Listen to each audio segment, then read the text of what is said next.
परमात्मा पाप कर्म दंड को भी काट सकता है। अभी तक जिस भी संत व महापुरुष से मिले, उन्होंने यही बताया कि पाप कर्म फल भोगने से ही समाप्त होगा। वो प्रभु कौन है जो पाप कर्म को काट देता है, वो काल के बंधन से छुड़वा देता है। उसका क्या नाम है, पूजा की विधि क्या है? कृपया अवश्य सुनिए जगत गुरु तत्वदर्शी संत रामपाल जी महाराज के अमृत वचन। दर्शकों, मौजूदा समय में भारत एक ऐसा देश है जहां हिंदू धर्म के धर्मी लोग काफी बड़ी संख्या में रहते हैं और अपनी अपनी परंपरागत साधनाओं में लिप्त हैं। उन्हीं में से एक थे मध्य प्रदेश के रहने वाले सूरज चौहान जी। हिंदू धर्म के प्रमुख देवता विष्णु जी और शिव जी की पूजा करते थे। इन पूजाओं को करते करते सूरज जी दुख की घड़ी का सामना कर रहे थे। सूरज जी को भयंकर शारीरिक रोग था और मां भूत प्रेतों के प्रकोप से पीड़ित थीं। सूरज जी के जीवन में दुख तो थे, लेकिन दुखों से लड़ने का मंत्र नहीं था। वो सच्चा गुरु नहीं था जो इन्हें दुखों के कहर से बचाकर एक अच्छा और सुखमय जीवन प्रदान कर सके। सूरज जी के जीवन में सुख के दिन तब आए जब इन्हें मिला सत्य आध्यात्मिक ज्ञान। जगत गुरु तत्वदर्शी संत रामपाल जी महाराज के सत्संग प्रवचन से इन्हें पता चला कि वास्तव में तत्व ज्ञान क्या है जिससे हम सुखी हो सकते हैं। संत रामपाल जी महाराज से नाम उपदेश लेने के बाद इनका जीवन परिवर्तन हो गया। इनका जलन का रोग ठीक हुआ। मां को भूत प्रेत बाधा से छुटकारा मिला। सुनिए सत्य ज्ञान प्राप्त होने के बाद सूरज जी की खुशियों से भरी कहानी, उन्हीं की जुबानी। सर नमस्कार। नमस्कार सर। सर क्या नाम है आपका? सूरज चौहान। सूरज जी कहाँ से हैं आप? हम ग्राम जमोठी, पोस्ट तलकपुरा, तहसील सेगांव, जिला खरगोन, मध्य प्रदेश से आए हैं। सर संत रामपाल जी महाराज से नाम दीक्षा कब लिया आपने? हमने संत रामपाल जी महाराज जी से नाम दीक्षा 13 जून 2014 को ली। सर संत रामपाल जी महाराज की शरण में आने से पहले आप क्या भक्ति साधना करते थे? संत रामपाल जी महाराज जी की शरण में आने से पहले हम ब्रह्मा विष्णु महेश की भक्ति करते थे और जैसा कि हिंदू समाज में प्रचलित है भक्ति, वही भक्ति हम भी करते थे। सर हिंदू धर्म में प्रचलित सभी पूजाएं आप कर ही रहे थे, तो फिर आप संत रामपाल जी महाराज की शरण में क्यों गए?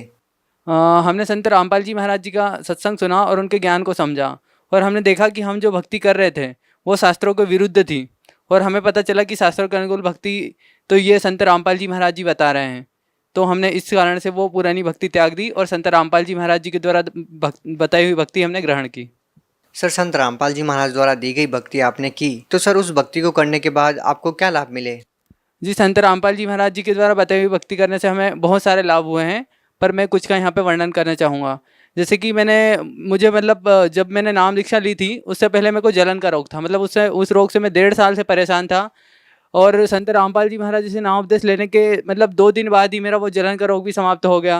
उसके बाद हमारी माता जी हैं, माता जी को प्रेत बाधा थी, तो वो भी संत रामपाल जी महाराज जी से नाम उपदेश लेने के बाद वो प्रेत बाधा भी समाप्त हो गई।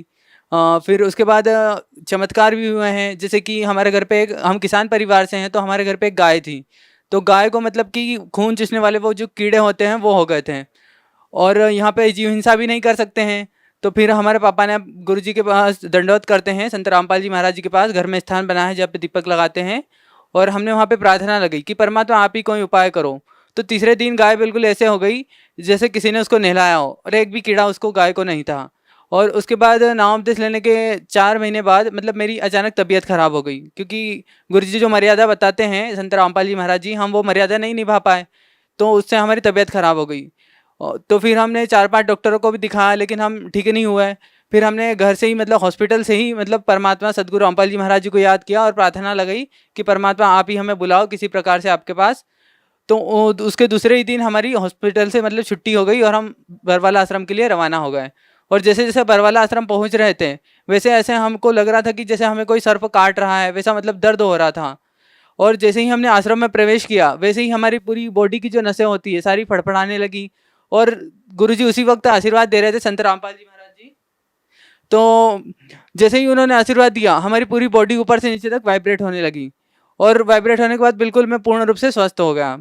और एक और चमत्कार यह हुआ है कि जैसे हम इंटरव्यू देखते हैं वक्तों का, तो उन्होंने उसमें कई चमत्कार बताते हैं, तो हमने भी परमात्मा की परीक्षा ही ली एक प्रकार से, कि जैसे हम उनके भक्तों के इंटरव्यू देखे थे हमने सूर्य नाम उपदेश नहीं लेने से पहले, और फिर हमने नाम उपदेश लिया, फिर हमने सब प्रमाण भी देखे, हमको लाभ भी मिल गए, पर फिर भी जब तक आंखों नहीं देख ले तब तक हमने विश्वास नहीं किया। तो हमारे रूम में मतलब एक कबीर परमेश्वर जी की एक बड़ी फोटो लगी हुई थी। तो हमने कहा कि यदि आप परमात्मा सत्य हो और आपका भक्ति मार्ग सत्य है और हम इतने नियम से लगे हुए हैं आपके ऊपर, तो आप हमें कुछ चमत्कार दिखाइए। तो मैंने जैसा ही इधर रोते हुए मैंने प्रार्थना करी, तो कबीर परमेश्वर जी के मुकुट के ऊपर से श्वेत लाइट आया मेरे ऊपर। सर, जैसा कि आपने बताया कि पहले आप हिंदू धर्म में प्रचलित पूजाएं आप कर रहे थे, उसको करने से आपको कोई लाभ नहीं मिल रहा था, और उसके बाद आपने संत रामपाल जी महाराज से नाम दीक्षा ली और उनके द्वारा दी गई भक्ति आपने की तो आपको लाभ मिलने लगा। तो सर, इसका क्या कारण है कि पहले आपको लाभ नहीं मिल रहा था और संत रामपाल जी महाराज द्वारा दी गई भक्ति को करने से आपको लाभ मिलने लगे? सर, इसके पीछे क्या कारण है? सर, इसके पीछे ये कारण है कि जो पहले हम जो भक्ति कर रहे थे वो शास्त्र विधि को त्याग के मनमाना आचरण था। सर, यहाँ पर हम ये भी कह सकते हैं कि जो भक्ति आप कर रहे थे, आपकी भक्ति करने की विधि सही ना हो, आपने भक्ति ठीक से नहीं की हो, ऐसा भी तो हो सकता है। नहीं सर, ऐसा नहीं है, क्योंकि जो आम समाज कर रहा है भक्ति हम वैसे ही कर रहे थे और उसी विधि से कर रहे थे। लेकिन जो संत रामपाल जी महाराज जी ने हमें भक्ति विधि बताई है, तो वो नाम से भक्ति होती है, उन्होंने नाम से भक्ति करने के लिए हमें बताया है, और गीता में भी प्रमाण दिया है कि नाम से भक्ति होती है। जैसे गीता संत रामपाल जी महाराज जी बताते हैं गीता अध्याय 8 के मंत्र 13 में कि ओम इति एकाक्षरम ब्रह्म व्यवहारन माम अनुसरणम यह प्रयाति तजन देहम सहयाति परमाम गतिम, की अर्जुन मेरा तो एक ओम मंत्र है, तू युद्ध भी कर और इसका जाप भी कर। तो ऐसे ही हमारे संत रामपाल जी महाराज जी ने हमें ये भक्ति विधि बताई है कि आप काम करते करते इन देवी देवताओं से लाभ लेना है तो ये नाम का जाप करो, इससे ही आपके रोग भी दूर होंगे और इससे आपका मोक्ष भी होगा। सर, जैसा कि आपने बताया कि संत रामपाल जी महाराज द्वारा दी गई भक्ति को करने से आपको बहुत सारे लाभ मिले, सर आप संत रामपाल जी महाराज के अलावा किसी और संत से भी नाम दीक्षा लेते तो आपको फिर भी लाभ मिल सकते थे? सर, हमने कई सारे संतों के प्रोग्राम भी सुने और उनके सत्संग भी सुने हमने, पर जो ज्ञान हमें संत रामपाल जी महाराज जी ने बताया ऐसा किसी अन्य संत ने नहीं बताया। वो जो संत बताते थे तो वैसे ही मतलब जैसे पारंपरिक कथाएं सुनाते थे राम सीता की या श्री कृष्ण जी की, वैसे ही जीवन लीला बताते थे, पर उनका जो वास्तविक भक्ति जो जैसे करनी चाहिए जिससे मोक्ष हो वो किसी ने नहीं बताया, जो संत रामपाल जी महाराज जी ने बताया वेदों के अनुसार और गीता के अनुसार। सर, आप संत रामपाल जी महाराज को व अन्य संतों को किस प्रकार से भिन्न पाते हैं, किस प्रकार से अलग पाते हैं? संत रामपाल जी महाराज जी शास्त्रों के अनुसार ज्ञान बताते हैं और अन्य संत जो हैं वो अपने मतलब अनुभव बताते हैं और उनके अनुसार वो सुनी सुनाई कथाएं बताते हैं, और वो किसी अन्य शास्त्रों में प्रमाण भी नहीं देते हैं जिन्हें हम मानते हैं। जैसे कोई गीता के अनुसार भक्ति भी नहीं बताते हैं, मतलब बताते तो हैं गीता की खूब महिमा, पर उसमें लिखा क्या है वास्तविकता ये तो संत रामपाल जी महाराज जी से पहले किसी ने नहीं बताया। और वेदों का भी हम हिंदू धर्म में सिर्फ हमने नाम सुना था, लेकिन उनमें क्या लिखा है, सृष्टि की रचना कैसे हुई, ब्रह्मांड कैसे रचे गए, यह आज तक किसी भी संत ने नहीं बताया, जो सदगुरु रामपाल जी महाराज जी ने बताया हमें। सर, जैसा कि हम देखते हैं कि लगभग पूरे भारतवर्ष में आज की जो युवा पीढ़ी है वो नशे की गिरफ्त में है, आप उन लोगों को क्या कहना चाहेंगे जो लोग वो इतनी छोटी सी उम्र में नशा करते हैं और अपनी लाइफ को बर्बाद कर रहे हैं? आप उन लोगों को क्या कहना चाहेंगे, उनको क्या संदेश देना चाहेंगे? मैं उन लोगों से ये कहना चाहूँगा कि जो बहुत ही कम उम्र में नशा करते हैं, नशा करने से क्या होता है कि हमारा एक तो शरीर भी खराब होता है और आध्यात्मिक शारीरिक रूप से भी हानि होती है और आध्यात्मिक रूप से भी उसमें हानि होती है। यदि हम छोटी सी उम्र में नशा करने लगते हैं तो उससे हमारा क्या है कि धीरे धीरे मतलब मस्तिष्क से और याददाश्त भी कमज़ोर हो जाती है नशा करने से। और भी इसके कई सारे अवगुण हैं, लेकिन आध्यात्मिक इसके अवगुण भी बहुत सारे बताए गए हैं संतों ने। तो मैं उन भक्तों से या मतलब उन लोगों से निवेदन करना चाहता हूँ कि जो नशा करते हैं वे संत रामपाल जी महाराज जी के ज्ञान को सुने और उनके विचारों को सुने और उनको अपने जीवन में धारण करें, जिससे उनका नशा भी छूट जाएगा और उनके भविष्य में जो भी समस्याएं होने वाली होंगी वो भी उस ज्ञान से और उनकी भक्ति से छूट जाएगी। जी, बहुत बहुत धन्यवाद आपका। धन्यवाद सर। अब जगत गुरु तत्वदर्शी संत रामपाल जी महाराज जी के सत्संग के माध्यम से उस अद्वितीय आध्यात्मिक ज्ञान के बारे में जानते हैं जिसके माध्यम से आप भी प्राप्त कर सकते हैं ऐसे आध्यात्मिक, मानसिक और भौतिक सुख जो अभी तक आपने सिर्फ मीराबाई, ध्रुव, प्रहलाद जैसे कुछ ही भक्तों की जीवन कथा में सुने होंगे। अब सुनिए तत्वदर्शी संत के संग शास्त्र अनुकूल भक्ति सत्संग, ऐसा अद्वितीय आध्यात्मिक ज्ञान जिसका है सर्वधर्मों के पवित्र शास्त्रों में प्रमाण। आपके निकट यम के दूत नहीं आ सकते, काल के दूत आपके निकट नहीं आ सकते। आपका पूरा वंश उधर जाएगा, पार हो जाएगा। कबीर साहब कहते हैं भक्ति बीज जो होवे हंसा, अर्ता के उतारूं 71 वंशा। 101 पीढ़ी पार कर दूंगा, परमात्मा कहते हैं, जो मेरी सत साधना पर शुरू कर देगा एक बार। 101 पीढ़ी। दर्द बंद दरवेश है सतगुरु पुरुष कबीर। हमारे लिए जो दुखी होने वाला है, और दरवेश माने साधु रूप में जो आते हैं, वो परमात्मा ही थे, जिन महापुरुषों को जिंदा महात्मा के रूप में मिले। कहते हैं वो दर्द बंद दरवेश हैं सतगुरु पुरुष कबीर।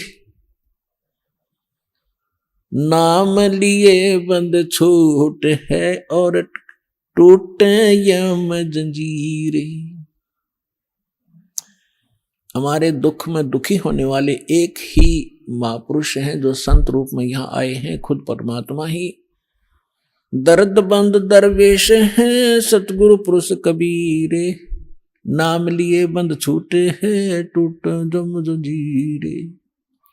उस परमात्मा का नाम लेते हैं, जो उन्होंने जो मंत्र बता रखा है, काल के सब बंधन कट जाएंगे और यह फंद छूटेगा जो इसने हमें फंसा रखे। सतगुरु पुरुष कबीर हैं ये 3 लोक तत्सारे। कोट 49 पृथ्वी ये 14 भवन आधारे। सतगुरु पुरुष कबीर हैं 3 लोक तत्सारे। 2-4 की क्या कहूं ये तारे हंस अपारे। सतगुरु पुरुष कबीर हैं ये 4 युग परमाणे। ये झूठे गुरुआ मर गए भाई हो गए भूत मसाने।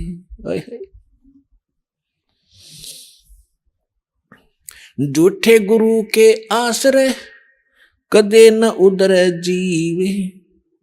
सच्चा पुरुष कबीर है आद परम गुरु पीवे। अब क्या बताया है गरीबदास साहिब जी ने?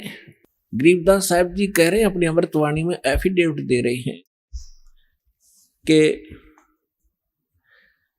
सतगुरु पुरुष कबीर हैं ये 4 युग परमाणे। ये झूठे गुरुआ मर गए भाई हो गए भूत मसाने। कबीर साहब कहते हैं 4 युग में मेरे संत पुकारे और हम को के कहा हम हेल रे। हीरे माणिक मोती वर्ष ये जग चुगता ढेल रे। परमात्मा कहते हैं मैं 4 युग में आया, सतयुग त्रेता द्वापर कलयुग में, और प्रत्येक युग में महापुरुषों को मिला जैसे वो उनका गुण है, उस गुण के आधार से परमात्मा मिले, उनको ज्ञान दिया।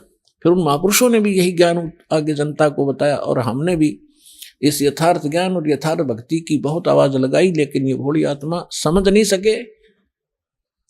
ये यथार्थ भक्ति और यथार्थ ज्ञान, यथार्थ साधना रूपी हम हीरे मोती लाल आपके सामने बखेर रहे हैं। आप इसे परिचित ना होने के कारण नकली साधना करके डले इकट्ठे कर रहे हो कंकर, जो जहां जाओगे दरबार में, धर्मराज के दरबार में, वहां कोई कीमत नहीं होगी उस भक्ति की जो शास्त्र विधि को त्याग कर मनमाना आचरण कर रहे हो। गीता अध्याय नंबर 16 के श्लोक नंबर 23-24 में इसका प्रमाण है कि शास्त्र विधि को त्याग कर जो मनमाना आचरण करते हैं, मनमानी पूजाएं करते हैं, उनको न तो कोई सुख होता है, न कोई सिद्धि प्राप्ति होती है, और न ही उनकी गति होती है, अर्थात व्यर्थ, यूजलेस। इन 3 चीजों के लिए हम भक्ति करते हैं। यह संसार में रहे, परमात्मा की छत्र छाया हमारे पर बनी रहे, हमारी किस्मत के जो कष्ट आने हैं वो भी टले, हमें सुख हो, हमें हमारे कार्य सिद्ध हो, और हमारी मोक्ष हो, गति हो। कहते हैं शास्त्र विधि त्याग कर मनमाना आचरण करने वाले की ये 3 नहीं होती, तो फिर क्या फायदा वो डले ढोने का, पत्थर इकट्ठे करने का। तो परमात्मा क्या बताते हैं, 4 युग में मेरे संत पुकारे और कूक कहा हम हेल रे।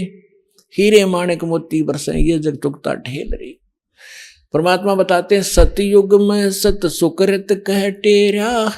त्रेता नाम मुनींदर मेरा, द्वापर में करुणा में कहाया, और कलयुग नाम कबीर धराया। चारों युग में आए हैं। ये गरीबदास जी कह रहे हैं, सतगुरु पुरुष कबीर हैं ये चारों युग परवाने, ये झूठे गुरुआ मर गए और हो गए भूत मसान।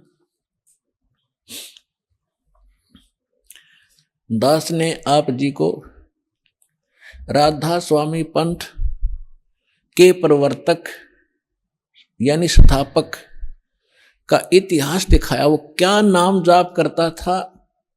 5 नाम, ओंकार, रंकार, ज्योत, निरंजन, सोहम और सतनाम। बताओ, तो इस साधना से उसकी क्या गति हुई? वो प्रेत बना और अपनी शिष्या बुक्की के अंदर प्रवेश करके बोला करता था। और उसका छोटा भाई तो इस लेखक है इस जीवन चरित्र का, श्री शिवदयाल जी के जीवन चरित्र का, लाला प्रताप सिंह सेठ। वो कहता है कि मैंने भी कई बार बुक्की का हाथ जोड़ के गुरु जी से आदेश मांगा था, तो मेरी अकल काम ना करे थी, कोई भीड़ पड़े थी, दिक्कत होती, दुख होता मुझे। और बुक्की के अंदर वो बोला करता शिवदयाल आके। वो प्रेत बना क्योंकि उनका कोई गुरु नहीं था और साधना गलत थी, उनका ज्ञान गलत, कह भी पता नहीं था दातुम शिवदयाल जी को। इनकी एक पुस्तक है, आपको दिखाएंगे, जिसमें उनके वचनों की जो की तो कॉपी कर रखी है, सैकड़ों वर्ष से इसको पढ़ते हुए आ रहे हैं। सारवचन राधा स्वामी वार्तिक भाग 1, उसमें स्पष्ट लिखा हुआ है वो कैसा ज्ञान रखता था। वही सतलोक, वही सचखंड, वही सत्सारनाम, वही सतपुरुष, वही सतनाम। खाक था इनके पास। तो झूठे गुरु अमर गए, वो हो गए भूत मसान। और परमात्मा सहशरीर आए थे, सहशरीर गए थे कबीर परमेश्वर। और उनसे प्राप्त महापुरुष भी ऐसे ही बहुत आसानी से शरीर छोड़कर गए और मुक्ति हुई।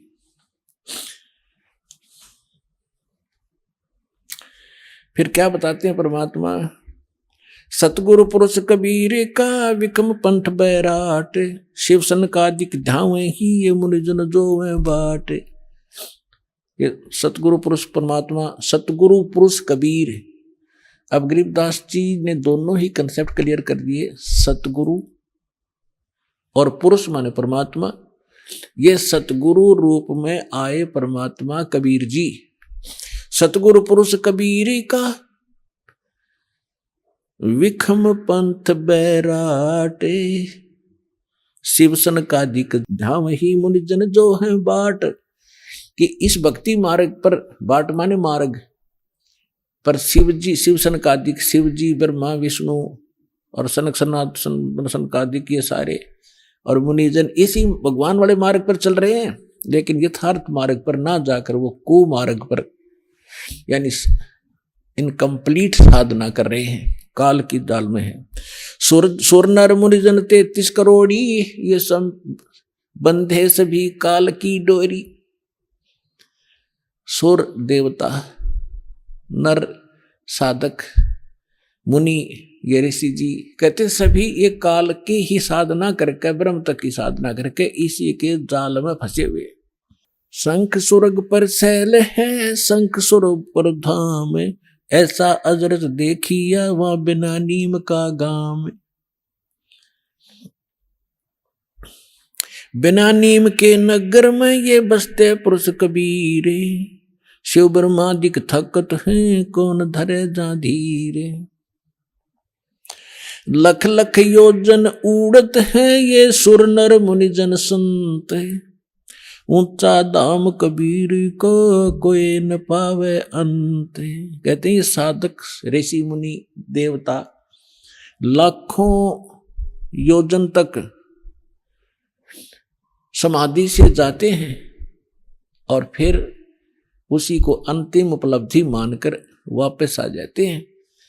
उस परमेश्वर का धाम तो बहुत दूर है, बहुत दूर। वहां जाने की विधि दास को पता है या परमात्मा को पता था या जिन महापुरुषों को भगवान मिले उनको पता रहा, उससे ही आप वहां जा पाओगे।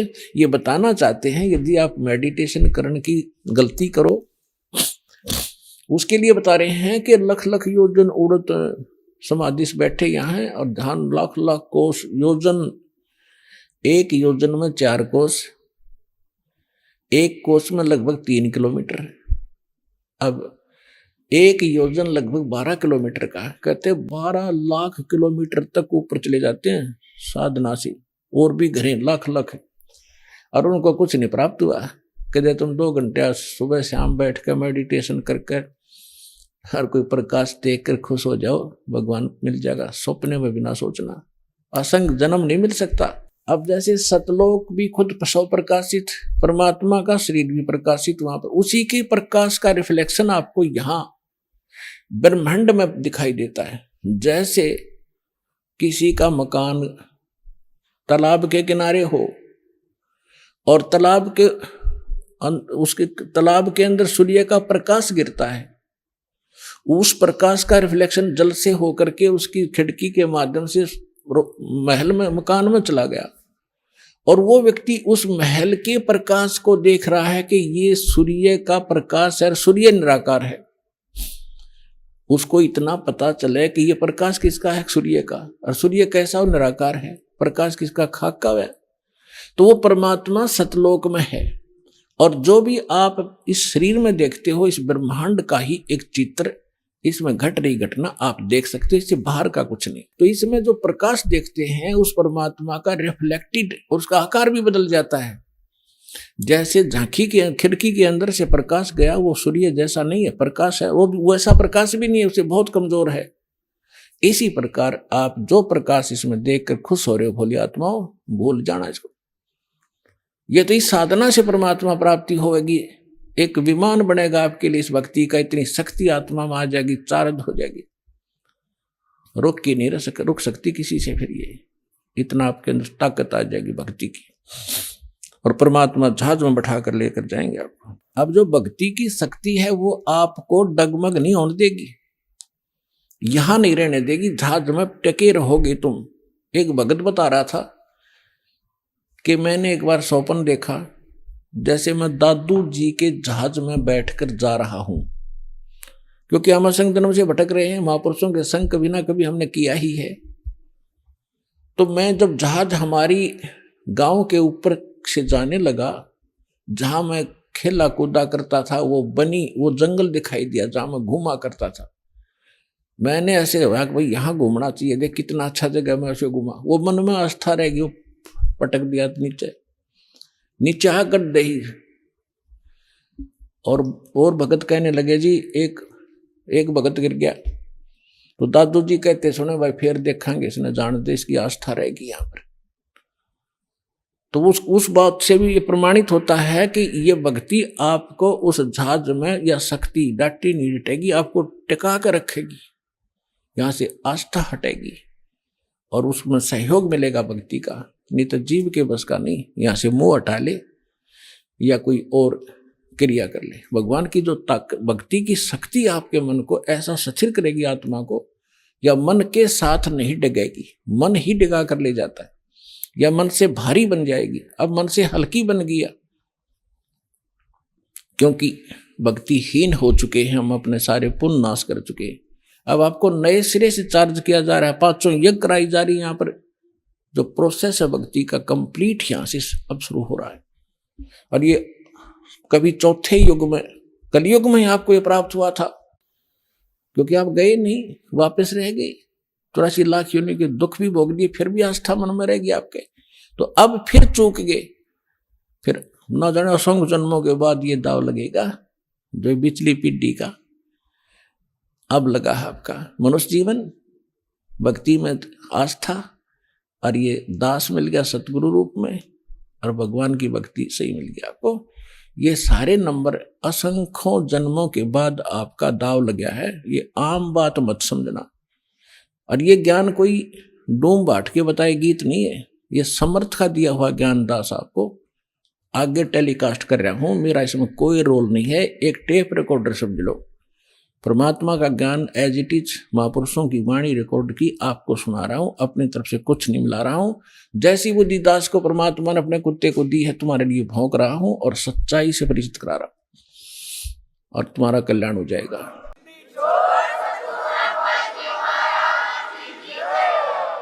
और इसको दृढ़ता से मान लेना, दास जो वचन कहे उसको फाइनल समझ लेना, इसमें अग्रम अग्रम नहीं रखना, तभी आप सफल हो पाओगे।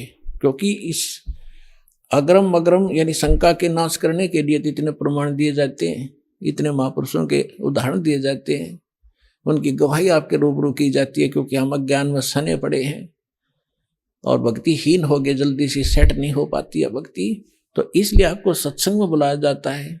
सत्संग में आने से बहुत से पुण्य आपको प्राप्त होते हैं, आपको पता नहीं। अब माता पिता बच्चों को कभी कोई चीज खिलाती है, कभी कोई खिलाती है, कोई विटामिन के खिलाती है। तो क्यों खिलाते हैं? ताकि इसका शरीर स्वस्थ रहे और जल्दी युवा हो। तो ये सब साधन आपको इस आत्मा को दृढ़ करने के लिए, मजबूत बनाने के लिए ये करवाए जा रहे हैं। सतनाम के जाप से ये बाजे अनहद नाद, तोबा पुरुष कबीर की ये छूटे सभी उपाद। अब उपाद माने ये बेमतलब की बकवादें जो आप कर रहे हो, ये करण की कोनी। जैसे किसी पंथ में आपने देखा 4 क्रिया बताते हैं, ये सतपाल जी उसका अंसा देश वाले उसका भाई बाल योगेश्वर के, जिसको प्रेम नाम है उसका, ये क्या बताते हैं? 4 क्रिया बताते हैं। अकल देखो इनकी। कान बंद कर लो, अंदर के आवाज सुनो। आंखें बंद कर लो, अब आंख आप दाब लो थोड़ी देर, एकदम चमक सी होगी अंदर, यो प्रकाश, ये भगवान का रूप। फिर तालू पर जीभ लगा लो, मुंह जीभ उल्टा करके तालू पर लगा लो, अमृत क्रिया होगी। इस शरीर में एक काल व्यवस्था ही आपको महसूस होगी। और फिर वो नाम क्या देते हैं? हंसो हंसो। अब उल्टा कर लो, सो हो गया, तुम सीधा ही कर लो ना, हंसो हंसो की क्या जरूरत रहेगी फिर।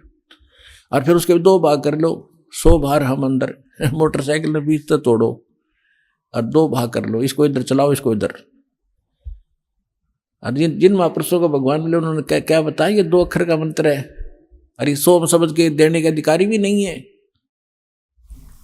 वेद में लिखा है, ऋग्वेद मंडल नंबर 9 सूक्त 95 के मंत्र का 1-2 दोनों में परमात्मा स्वयं आते हैं, कवि की तरह आचरण करते हैं, अपने मुख कमल से वाणी बोलते हैं, और वो यानी एक विशेष गूढ़ मंत्रों का आविष्कार करते हैं। अच्छा ज्ञान जो सही गूढ़ मंत्रों को बताते हैं, आविष्कार करते हैं, यानी नए ढंग से बताते हैं जो पहले ना हो। और परमात्मा भी कहते हैं, सो हम शब्द हम जग में लाए, सार शब्द हम गुप्त छुपाए। ये जो सोहम मंत्र है हम लाए हैं, किसी शास्त्र में सोहम नहीं है। हंसो, हंसो को 2 उल्टा करने का क्या, तो हंस तो जीव होता है और सोहम मंत्र है। गरीबदास जी ने लिखा है, दम सुदम को सोहद ले, ओ हम सोहम सारे, उल्टा गोता मारिए परले पार दीदारे। दम सुदम, दम श्वास, उस श्वास को सोध ले।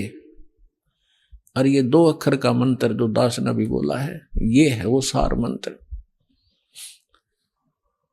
नानक साहिब जी की उस भाई बाला वाली जन्म साखी में आपको बहुत बार दिखा है। नानक साहब ये जाप करते थे। धर्मदास जी के विषय में आपको बता दिया, 2 अक्षर का मंत्र सतनाम वही परमात्मा ने उनको दिया था। दादू साहिब जी को परमात्मा मिले, उनको यही नाम दिया था। नामदेव जी को परमात्मा मिले, उनको यही नाम दिया था। नामा छिपा ओम तारी, पीछे सो हम भेद विचारी, सार शब्द पाया जद लोई, आवागमन बहुर ना हुई। अकेले सतनाम से भी पार नहीं होगा, 2 अक्षर के मंत्र से भी। ये सार नाम जरूरी है। जैसे हम हैंडपंप लगाते हैं, हमारा उद्देश्य जल प्राप्ति करना, और जल प्राप्ति के लिए जो साधन है, बोकी और पाइप, ये हमारे पूज्य नहीं है, ये इंस्ट्रूमेंट है उस जल को पाने के लिए। परमात्मा प्राप्ति के लिए ये मंत्र जो हैं, ये हमारे पूज्य नहीं है। ये हमारे इंस्ट्रूमेंट हैं, ये मंत्र उस परमात्मा को पाने के लिए। तो हम श्वास उश्वास से इनकी बोकी लावांगे, और बोकी का काम है पानी जहां जल है वहां तक पाइप पहुंचा दी।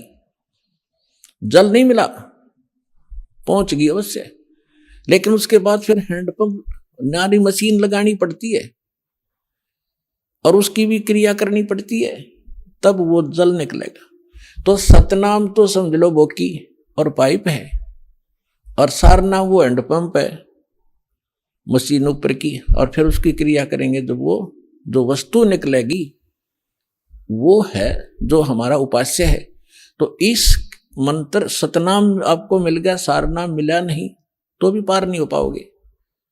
लेकिन बात बहुत लवा लागी, इस सतनाम लेकर भी आपकी मृत्यु होगी, डरना नहीं किसी वस्तु इस कारण से। और मृत्यु जब होगी आपका, क्योंकि आप दृढ़ नहीं हो पाते। प्रथम बार भगवान सुना, प्रथम बार ये ज्ञान सुना, प्रथम बार ये नाम सुना, हम तो उसमें रंग रहे हरे कृष्ण हरे राम राधे श्याम जय गणेश देव, हमने वो अच्छे लगते हैं। और इस मंत्र को प्राप्त होकर भी हमारी आत्मा दृढ़ नहीं होती, और जब तक आप हर तरह से दृढ़ नहीं होगे तो नाम खंडित बन जाता है, और उसमें काल का दाव लग सकता है जिसमें आपका नाम खंडित हो और आपकी मृत्यु का संयोग सद गया हो। अगर नाम सही है तो आपका जीवन एक्सटेंड करेगा, मृत्यु नहीं होगी। फिर भी सतनाम प्राप्त प्राणी ने खूब जाप कर लिया, मृत्यु होगी तुरंत मनुष्य जीवन मिलेगा, और 2-3 वर्ष के बाद उसको यही नाम बचपन से शुरू होगा और सार नाम मिलेगा और पार हो जाएगा। असंग जन्म हो गया अपना भटकता ने अपने आत्मा। सौभाग्य उन प्राणियों का जो अपने केवल रोग के लिए ही यहाँ आते कटवाने के लिए।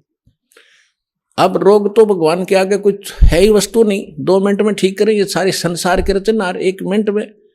जब गोरखनाथ जैसे मुर्दे जिंदा कर सकते हैं, ये क्या नहीं कर सकता, एक सोचने की बात है।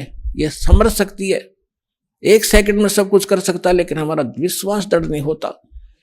फिर भी जैसे यहाँ नाम लिया, आपको भक्तों के से सुनते हो, मुझे ये लाभ हुआ, मुझे ये लाभ हुआ, मुझे ये ठीक हो गया, तो उस आत्मा का दृढ़ विश्वास होता है जो केवल रोग निवारण के लिए आए हैं, संकट निवारण के लिए। उन्होंने मंत्र लिया और उसका खूब जाप करेंगे। यहां से जाते ही क्या होगा, काल के दूत चारों तरफ से भेज दिए जाएंगे। वहां क्या रखा है, चल तुझे वहां झाड़ा लगवाते हैं, वहां क्या रखा है, वो बड़े संत वहां ले चलते हैं। तो पुण्यात्माओं, इस कारण से वो नाम खंडित होने से वो मृत्यु को प्राप्त हो जाता है जो यहाँ आया था, नाम खंडित होने से। अब फिर भी उसको इतना लाभ मिलेगा, क्योंकि वहां तो लाभ होना नहीं था, वो तो नाश कर दिया, उसके भक्ति बदनाश कर दी और आगे कुछ मिलना ही नहीं था, वहां धक्के खा ही रहे थे हम। फिर भी उस प्राणी को इतना लाभ होगा, उसको तो मालूम नहीं ना, उसके साथ आने वालों को इतना ज्ञान, वो भी नहीं सोचेंगे यूं मर गया हम जावा को नहीं, वहां पर इसकी मृत्यु होगी, लेकिन वो ना आओ, लेकिन उसके लिए कल्याण हो गया उसका। उसने नाम ले लिया, मृत्यु होगी या मृत्यु तो वो एक्सीडेंट में हो जाए जब के कर ले, तो तुरंत मनुष्य जीवन मिलेगा उस प्राणी को जो पहला मंत्र भी प्राप्त कर लिया और 10-20 मंत्र भी उसने जाप कर लिए, मनुष्य जीवन गारंटीड है। और मनुष्य जीवन मिल गया तो फिर यहाँ आएगा, भक्ति बीज बू गया उसके अंदर और उस अगले जन्म में पार हो जाएगा। ये तो असंग जन्म हो गए, मरते और जन्म त्यान है। तो पुण्यात्माओं, दृढ़ रहोगे तो रोग भी कटेगा, ऐसा जीवन में मोक्ष होगा। और कारण यह है कि अभी हमारी संख्या कम है, काल से प्रेरित, अज्ञान से प्रेरित जनता घनी है, वो आपके नामों को खंडित करवाए बिना छोड़ती नहीं। लेकिन फिर भी दास की कोशिश है कि ज्ञान इतना दृढ़ कर दूं आपको कि डगमग ना हो सको, तो जल्दी काम बन जाएगा।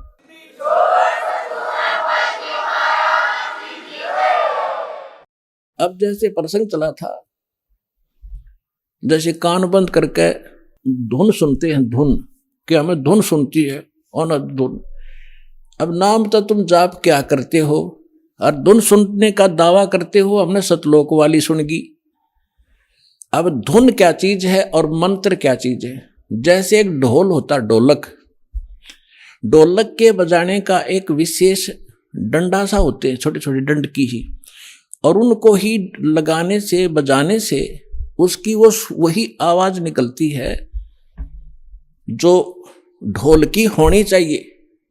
और उस ढोलक के उन विशेष डंडियों की बजाय अगर जूते निकाल के मारने लग जाओगे, उनकी भी आवाज आवेगी, लेकिन वो विशेष डंडी वाली नहीं आवेगी।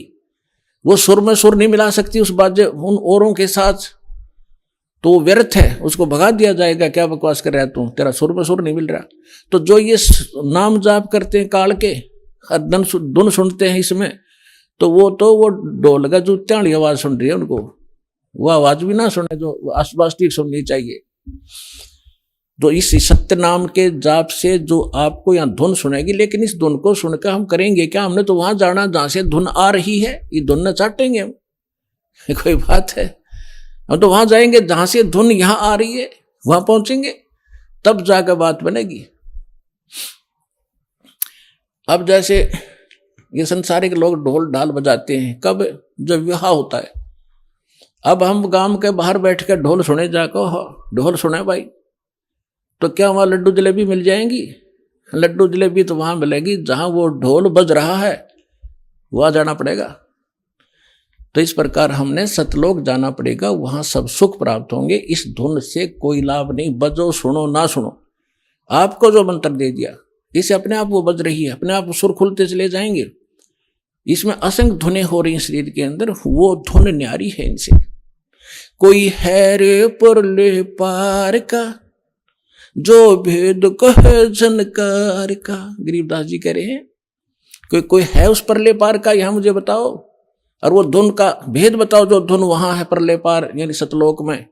ये नकली धुनें हैं, यहां पर जो तुम सुन रहे हो ये धुन वो नहीं है। गरीबदास जी क्या कहते हैं? कोई है रे परले पार का, जो भेद कहे झनकार का, कोई है रे परले पार का। परले पार यानी सतलोक में कोई गया हुआ वापस आया हुआ हो तो बताओ मुझे। ये खुद होकर आए थे, उस धुन को सुनकर आए थे, आंखों से कानों से देख सुनकर आए थे। कोई है रे परले पार का, जो भेद कहे झनकार का, झन मानुष झनकार मानुष धुन का। वारही गोरख वारही दत्त, वारही धरु प्रहलाद अर्थ। ये तुम्हारे गोरख भी इधर ही वारवन उरली साइड। वारही गोरख वारही दत्त, दत्त मान दत्तात्रेय जी, और ध्रुव और प्रहलाद ये सभी इधर ही हैं, काल के ही जाल में हैं। वारही गोरख वारही दत्त, वारही ध्रुव प्रहलाद अर्थ। वारही सुखदेव वारही व्यास, वारही पाराशर प्रकाश। वारही दुर्वासा दरवेश, वारही नारद सारद शेष। वारही भर्तरी गोपी चंद, वारही सनक सनंदन बंद। वारही ब्रह्मा वारही इंद्र, वारही संस कला गोविंद। वारही शिव शंकर जो संभ, वारही धर्मराय आरंभ। वारही धर्मराय धर धीर, परम धाम पहुंचे हे कबीर। रग यजुषाम अथर्ववेद, परम धाम नीलय हा भेद। अलल पंख अगाध भेव, जैसे कुंजी सुरती सेव। वार पार थे हाना था, गरीबदास निर्गुण निगाह। अब क्या बताते हैं आदरणीय गरीबदास साहिब जी? परमात्मा से परिचित होकर सतलोक में वो धुन सुनकर वापस आए, तो वो कह रहे हैं कोई है रे परले पार का, जो भेद कहे उस जनकार का। वार ही गोरख, वार ही माने उरले तरफ, वार ही गोरख, वार ही दत्तात्रेय, और वार ही ध्रुव प्रहलाद, वार ही सुखदेव, वार ही व्यास, और वार ही पाराशर प्रकाश। पाराशर प्रकाश माने जो पाराशर जी ने एक पुराण लिखी है, उसको पाराशर का ज्ञान बताते। यानी इन पुराणों के और वेदों के सबके राइटर हैं कौन? व्यास जी। और ये ज्ञान व्यास जी का अपने सत्र का, वो तो पुराणों में है। वेद ज्ञान और गीता ज्ञान जो है ये वेद व्यास के सत्र का नहीं है। वेद व्यास जी के अंदर एक ऐसी एक गुण दृष्टि दे दी जाती है, दिव्य दृष्टि, जो भी हम वचन शब्द बोलते हैं ये कभी नाश नहीं होता, ये ब्रह्मांड में घूमता रहता है, पूरे के पूरे सेंटेंस घूमते रहते हैं। अब भाषाएं बदलती रहती हैं, जिस कारण से वो आज ऋषि नहीं समझ पाते। तो परमात्मा एक ऐसा गुण देता है अपने ज्ञान को लिपिबद्ध कराने के लिए, तो वेद व्यास में दिया था, और उन्होंने वेदों को जो भी जैसा था एज इट इज लिख दिया, उसमें अपना कुछ भी नहीं मिलाया। फिर उससे हट करके पुराण भी उन्होंने जिसने जैसा बोला था, गीता ज्ञान जो श्री कृष्ण के अंदर से काल जो बोल रहा था उसको व्यास जी नहीं पहचान सके। श्री कृष्ण में जो काल बोल रहा था, श्री कृष्ण के शरीर का प्रयोग करके जो वार्ता अर्जुन और उस श्री कृष्ण के मुख से बोल रहे उस ज्ञान की हुई थी, वह जो भी थी एज इट इज लिख दी उसने। जो संजय ने बोला, धृतराष्ट्र ने बोला, फलाने ने बोला, वो सारा कुछ लिख दिया। इसमें इसका अपना कोई रोल नहीं। और इसका रोल होता फिर ये, इसमें देवी पुराण के अंदर प्रथम स्कंद में कि हे भगवान, ब्रह्मा उस नारद जी से पूछ रहा है कि सृष्टि किसने रची, कैसे रची। नारद जी बता रहे हो मैंने अपने पिता से सुनी नो। तो उनको ज्ञान होता है व्यास जी को, तो वो अपने ही तरफ से लिखता है। अभी आपने सुने जगत गुरु तत्वदर्शी संत रामपाल जी महाराज के मंगलमय सत्संग प्रवचन। आइए अब सुनते हैं उन भक्तों के अनुभव जिन्होंने संत रामपाल जी महाराज के प्रमाणित ज्ञान से प्रभावित होकर नाम दीक्षा लेकर अनेकों लाभ प्राप्त किए। दर्शकों, इनसे मिलते हैं ये है सुनीता जी, जो अलवर राजस्थान की रहने वाली हैं। बचपन से ही इनकी देवी जी की पूजा आराधना में अटूट श्रद्धा थी। सुनीता जी हिंदू धर्म में प्रचलित भक्ति साधना, श्राद्ध, कर्मकांड और देवी जी को इष्ट मानकर नवरात्रि जैसा पर्व आदि को पूर्ण से मानती थी। इन सब के बाद भी इन्हें न कोई लाभ मिला और न ही मोक्ष मार्ग मिल पाया। सुनीता जी का शरीर बीमारियों से हमेशा घिरा रहता था। सभी जगह अपना इलाज करवाने के बाद भी सुनीता जी अपने रोग से मुक्ति नहीं पा रही थी। इनकी जिंदगी तब बदली जब इन्हें अपने ही परिवार के सदस्य से संत रामपाल जी महाराज का पता चला। सुनीता जी ने बिना किसी देरी के संत रामपाल जी महाराज से दीक्षा ली और उनके द्वारा बताए गए सभी नियमों का पालन पूर्ण रूप से किया। संत रामपाल जी महाराज द्वारा बताई भक्ति से सुनीता जी पूर्ण रूप से रोग मुक्त हो गई। आइए सुनते हैं सुनीता जी की कहानी, उन्हीं की जुबानी। नमस्कार जी। नमस्ते सर। क्या नाम है आपका? सुनीता दासी। बहन जी, आप कहाँ से आए हैं? मैं अलवर राजस्थान से हूँ। संत रामपाल जी महाराज जी से आपने नाम दीक्षा कब ली? 7 दिसंबर 2009 को। संत रामपाल जी महाराज जी से नाम दीक्षा लेने से पहले आप क्या भक्ति साधना करते थे? जो हिंदू धर्म में प्रचलित है वही साधना, देवी देवताओं को मानना, मतलब और जो पूर्वज करते, श्राद्ध, पितृ पूजा सब कुछ करते थे। व्रत भी रखती थी। मैं छोटी सी थी जब से मंदिरों में जाना, जैसे महिलाओं को, बुजुर्ग महिलाओं को देखती थी, उनके अकॉर्डिंग कि मैं उनका पीछा, जैसे वो परिक्रमा लगाती तो मैं भी लगाती थी, सब कुछ वो करती थी। मैं छोटी सी से मतलब पूजा अर्चना में बहुत ज़्यादा मतलब मुझे श्रद्धा थी। नवरात्रि हमारे मायके पक्ष में होता नहीं था, लेकिन मैं देवी जी को बहुत ज़्यादा इष्ट मानती थी, इसलिए घर वाले मना भी करते थे तो मैं पड़ोस में जाके नवरात्रि की पूजा करती थी। इस पे मेरी बुआ बोलती भी थी कि तू क्या कर रही है, अपने घर में ये होता भी नहीं है, फिर भी पता नहीं तू क्यों देवी को मानती है। लेकिन मैं फिर भी चोरी छिपे जैसे भी मैं देवी जी की पूजा करती थी। सर, लाभ की तो बस कुछ भी प्राप्त नहीं हुए, क्योंकि 14 साल की उम्र में ही मेरी मम्मी का निधन हो गया था। मैं जानती भी नहीं थी कि भगवान से किस तरह से पूजा अर्चना करनी है, किस तरह से क्या मन्नत मांगनी है। हमारे अलवर राजस्थान में ही भर्तरी बाबा की स्थान है, धार्मिक स्थल है, वहाँ पर सब सवामनी वगैरह करते थे। तो मैं बहुत छोटी थी तो मैं वहाँ पर मैं भी गई थी धार्मिक स्थल पर। भर्तरी बाबा के सामने कहा यहाँ पे जो भी मांगते हैं वो मन्नतें पूरी होती है। मैं जानती भी नहीं थी मन्नत होती क्या है, सवामनी क्या होती है, लेकिन फिर भी मैंने भर्तरी बाबा जी के जाके कहा कि हे भर्तरी बाबा, मेरी मम्मी को सही कर दोगे तो मैं सवामनी करूँगी। सवामनी होती क्या है मैं जानती भी नहीं थी, लेकिन फिर भी मैं मन्नत मांग के आई, लेकिन कुछ भी लाभ नहीं हुआ। जिसने जहाँ कहा हमने वो व्रत किया, लेकिन फिर भी किसी ने भी मेरी मम्मी को नहीं बचाया। मैं वैश्य जाति से हूँ, इसलिए वैश्य जाति में वैसे पूजा अर्चना, उद्यापन सब कुछ होता था, इसलिए हम सारी धर्म पूजा करते थे, लेकिन कुछ भी हमें लाभ नहीं हुआ। मेरी मम्मी को भी टीबी हो गया था, खूब इलाज कराया, लेकिन उसके बावजूद भी उन्हें कोई नहीं बचा पाया। इतनी पूजा करते करते मुझे इतनी प्रॉब्लम, और शादी के बाद 1 साल बाद से ही मैं बीमार रहने लगी, बहुत चारों तरफ डॉक्टरों को दिखाते थे, लेकिन डॉक्टर समझ ही नहीं पाते थे कि इसको क्या बीमारी है। किसी डॉक्टर ने मतलब फिशर का ऑपरेशन कर दिया, किसी ने अपेंडिक्स का ऑपरेशन कर दिया, उसके बावजूद भी मेरी बीमारी एज इट इज़ बनी रहती। डॉक्टर कहते पता नहीं ये है क्या, हमारी तो समझ के बाहर है, इसके लिए तो कोई बाहर से ही डॉक्टर मंगाना पड़ेगा। कोई समझ ही नहीं पाता था। फिर मैं इतनी ज़्यादा बीमार रहती थी, तो जब मेरे पिताजी का देहांत हुआ तो मेरी बुआ जी आई थी बॉम्बे से। उन्होंने कहा कि तू इतनी ज़्यादा बीमार रहती है तो हमारे गुरुजी हैं, तो उनके पास चल, वहाँ पे जाके तू तेरा ना सारी समस्या ख़त्म हो जाएगी, तू इतनी बीमार रहती है। इतने धर्म मतलब झाड़ फूंक सब कुछ करवाया सर।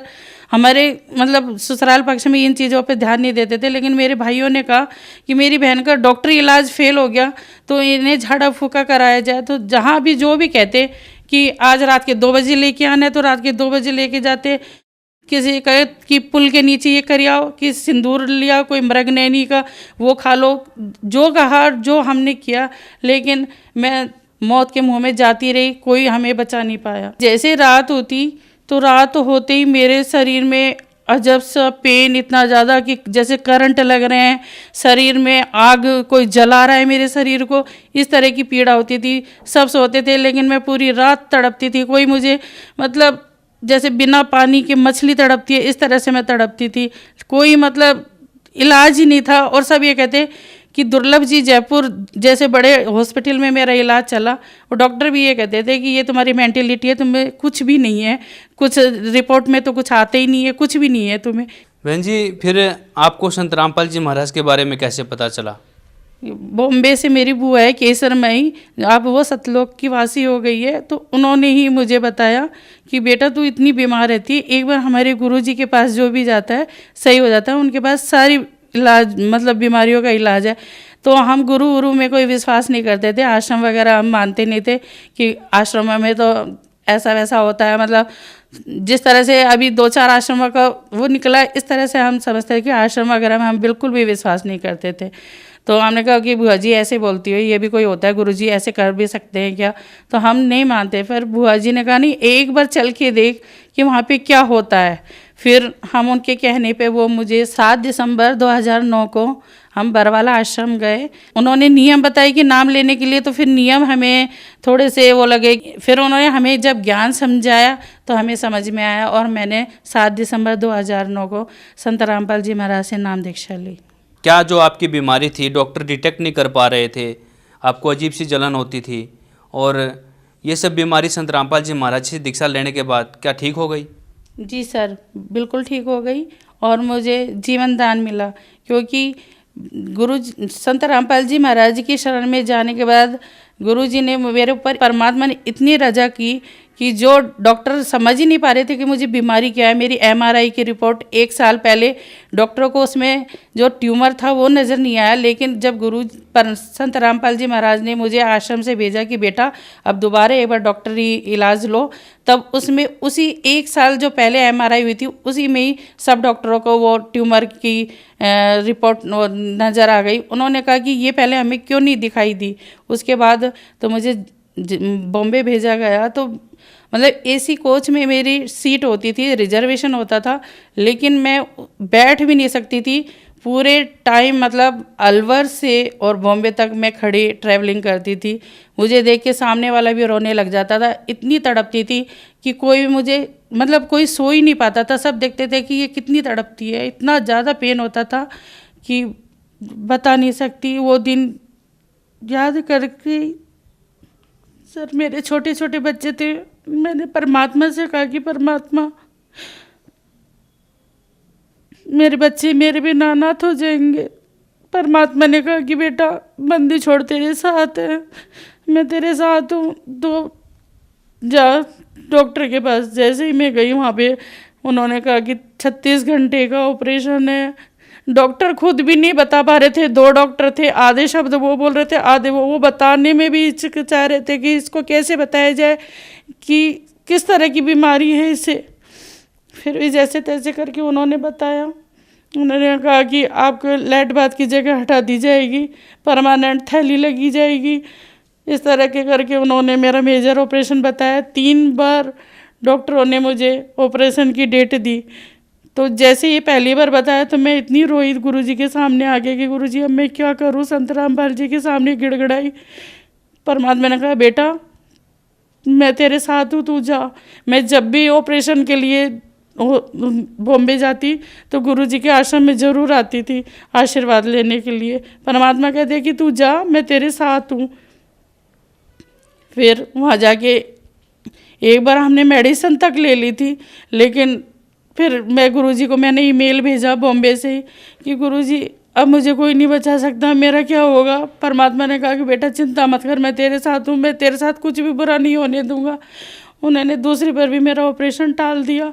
तीसरी बार फिर डॉक्टरों ने कहा कि लास्ट डेट दी। मैं कहा बार बार मुझे ये डेट दी जा रही है और अब मेरा क्या होगा। मैं तीसरी बार हमारा नंबर आने वाला था, डिस्प्ले पे नंबर आने वाला था। डॉक्टर ने कहा वेट करो, क्योंकि मीटिंगें चलती थी मेरी। जब डॉक्टर बताते थे उससे पहले मीटिंग करते थे, फिर उसके बाद हमें बताते थे कि मेरे साथ क्या होना है और क्या नहीं होना। फिर उन्होंने जगह जगह मतलब सारे 4-5 टीम होती थी, गैस्ट्रोलॉजी की, प्लास्टिक सर्जरी, सबसे मिलने के लिए कहा कि तुम जाओ।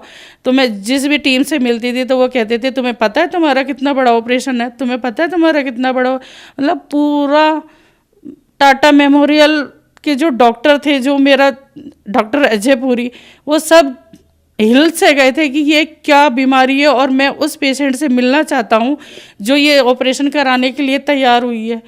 मैं तैयार केवल इसलिए हुई थी कि मेरे छोटे छोटे बच्चे थे और मेरे जो नंद की जेठ थे वो डॉक्टर थे। उन्होंने कहा कि अगर भाभी ऑपरेशन कराती है तो हो सकता है ये 8-10 साल जिंदा भी रह जाए और अपने बच्चे देख सकती है, इनके बच्चे बड़े हो जाए इतने। तो डॉक्टर भी कह रहे हैं कि मैं वो पेशेंट से दोबारा मिलना चाहता हूँ कि उसने इतना बड़ा ऑपरेशन जो 36 घंटे किससे कहते हैं, हमारी आंखें इन्हीं पे गड़ी रहेगी, ये कैसे मतलब हम इनको झेल पाएंगे, किस तरह से इन्होंने हाँ किया है। लेकिन सिर्फ मैं अपने बच्चों की वजह से मैंने इतना बड़ा ऑपरेशन के लिए हाँ किया था।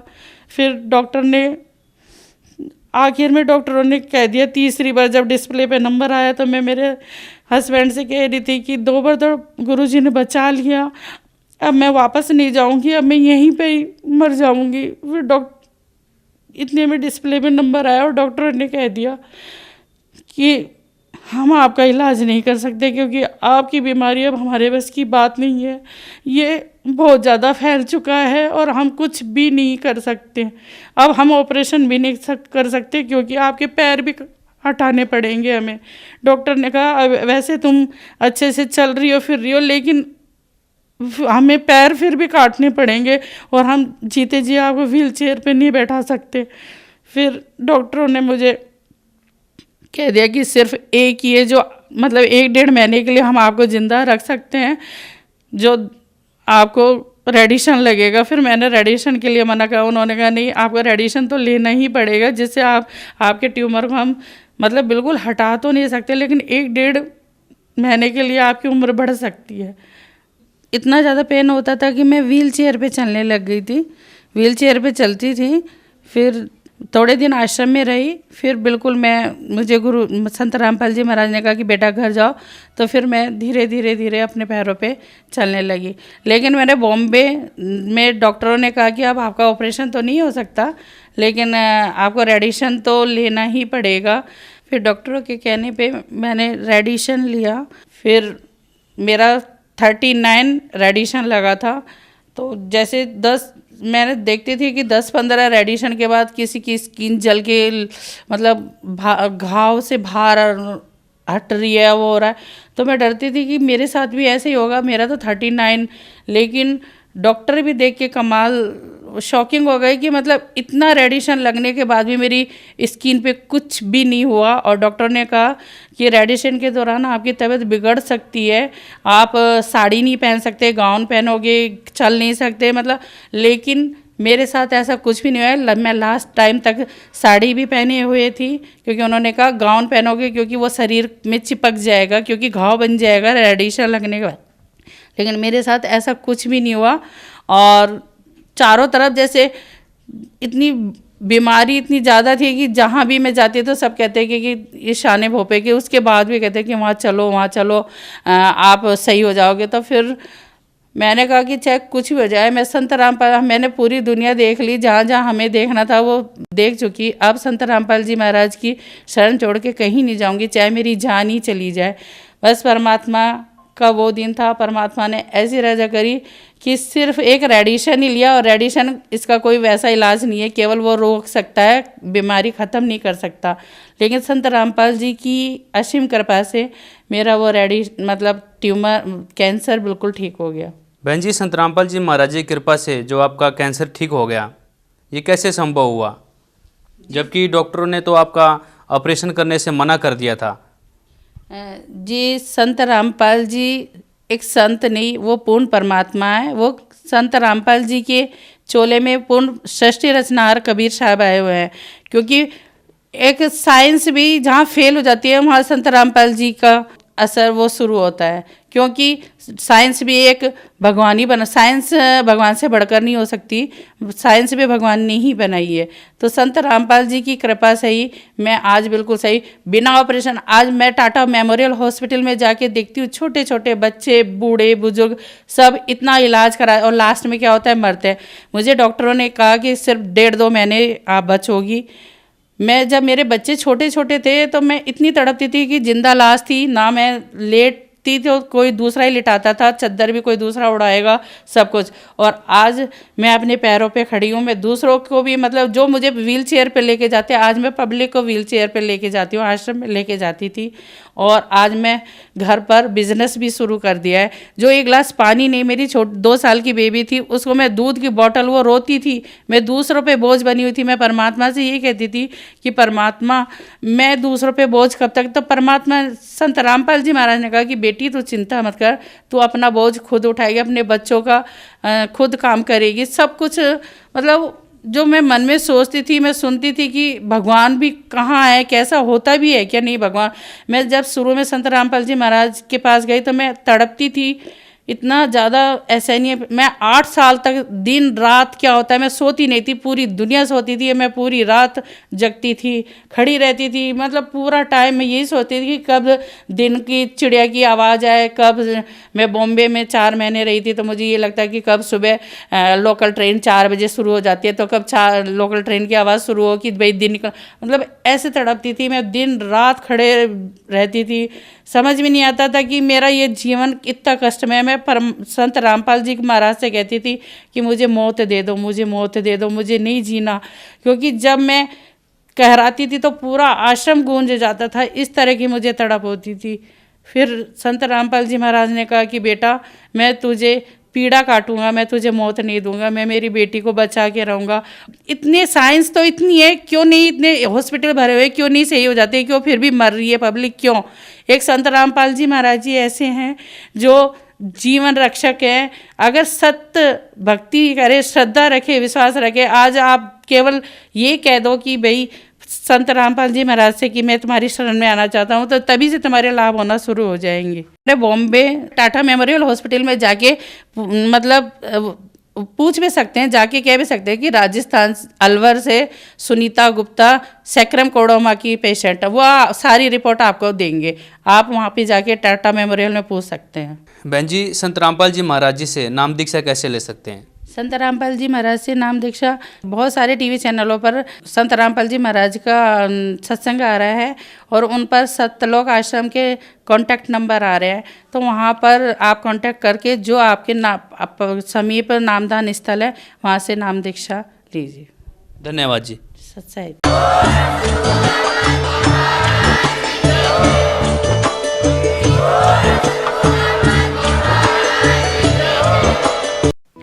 आप सुन रहे थे जगत गुरु तत्वदर्शी संत रामपाल जी महाराज के मंगल प्रवचन। अधिक जानकारी के लिए संपर्क करें।